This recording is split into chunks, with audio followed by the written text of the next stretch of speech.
আমার মেয়ে রেস্টুরেন্টের জন্য কি রান্না বান্না করলো এবং আমি কি রান্না বান্না করলাম এবং কোথায় গেলাম কি কেনাকাটা করলাম সবকিছু আজকের ভিডিওতে থাকবে।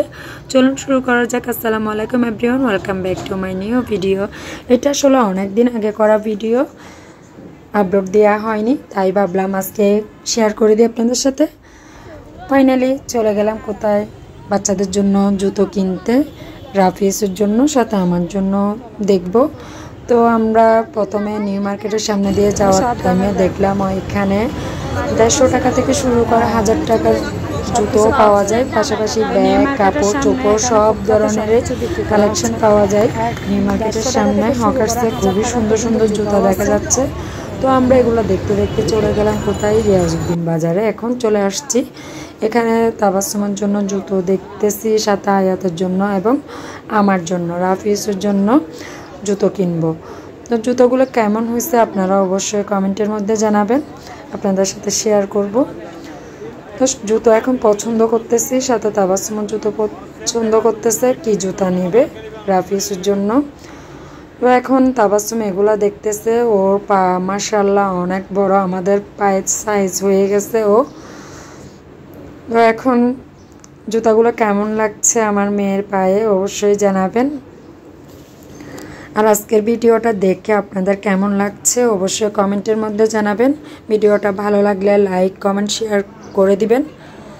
এখন ফাইনালি জুতা কেনা ডান, চলে যাচ্ছি কোথায়, বাসায়। এসে এখানে জুতাগুলো খুলে দেখতেছি, দেখুন জুতোগুলো কেমন হয়েছে। এটা অবশ্য আমার জন্য নিলাম, রাফিসের জন্য,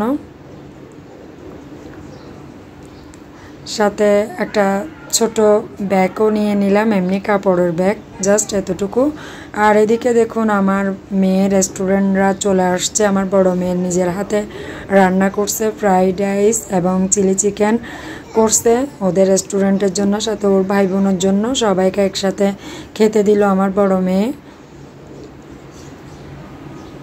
তো আজকের ভিডিওটা কেমন হয়েছে অবশ্যই কমেন্টের মধ্যে জানাবেন। যারা এখনও আয়াত মম ইউটিউব চ্যানেলে সাবস্ক্রাইব করেন নাই অবশ্যই সাবস্ক্রাইব করে দিবেন। আর সেম ভিডিওটা আয়াত মম ইউটিউব চ্যানেলও আপলোড করে দেব, যারা দেখতে চান অবশ্যই দেখতে পারবেন। আর এদিকে দেখুন এটা আমি কি রান্না করছি মাটির হাঁড়িতে। অবশ্য মাটির হাঁড়ির রান্না তো অসাধারণ হয়। আর যেদিন আপনাদের ভাইয়া বাসায় থাকবে না সেদিন আমি খিচুড়ি রান্না করতে চেষ্টা করি, কারণ আমার হাজব্যান্ড খিচুড়ি পছন্দ করে না একদমও। সে কারণে ও যেদিন থাকবে না সেদিনে আমি খিচুড়ি রান্না করি, বাচ্চাদের পছন্দ খুবই খিচুড়ি। তাই ভাবলাম আজকে মাটির হাঁড়িতে খিচুড়ি রান্না করব। এখানে মাটির হাঁড়ি দিয়ে দিলাম, সাথে তেল গরম হয়ে আসছে, পেঁয়াজ কুচিও দিয়ে দিলাম। এগুলো বাদামি রং হয়ে আসলে যা যা দেওয়া দরকার খিচুড়ির মধ্যে তা দিব।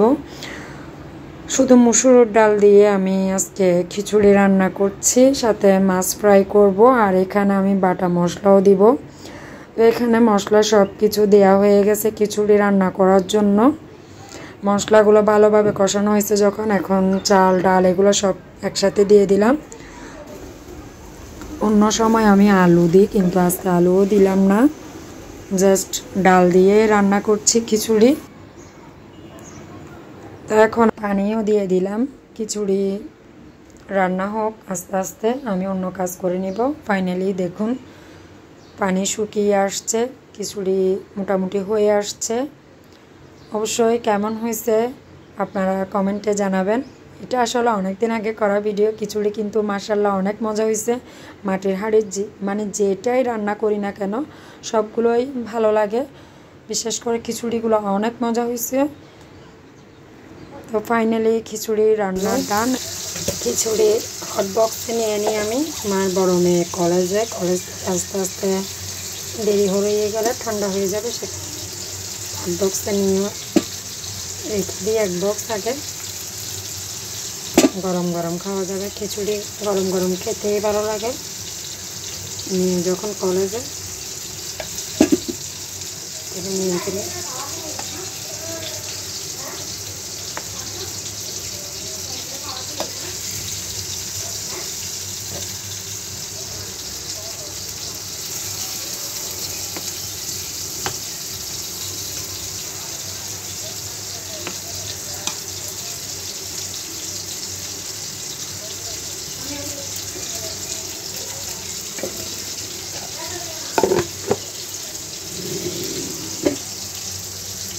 খিচুড়িও রান্না করা হলো। আর এদিকে আমি মাছ ফ্রাই করার জন্য রুই মাছ নিয়ে নিলাম, এগুলো ভালোভাবে পরিষ্কার করে এখন ফ্রাই করার জন্য লবণ দিয়ে দিলাম, সাথে মরিচের গুঁড়া, হলুদের গুঁড়া, এগুলো দিয়ে মাখিয়ে এখন ফ্রাই প্যানে দিয়ে দেব। এগুলা মাছ ভেজে নেব। আজকে মাছ ভাজা দিয়ে খিচুড়ি দিয়ে খাওয়া হবে, খুবই মজা হবে খিচুড়ি খেতে। আমার বাচ্চারা খুবই পছন্দ করে। যেদিন আমার হাজব্যান্ড বাসায় থাকবে না সেদিন আমি খিচুড়ি রান্না করতে চেষ্টা করি, কারণ বাচ্চারা খুবই পছন্দ করে খিচুড়ি। আর আজকের ভিডিওটা দেখে আপনাদের কেমন লাগছে অবশ্যই জানাবেন। আল্লাহ হাফেজ, আসসালামু আলাইকুম।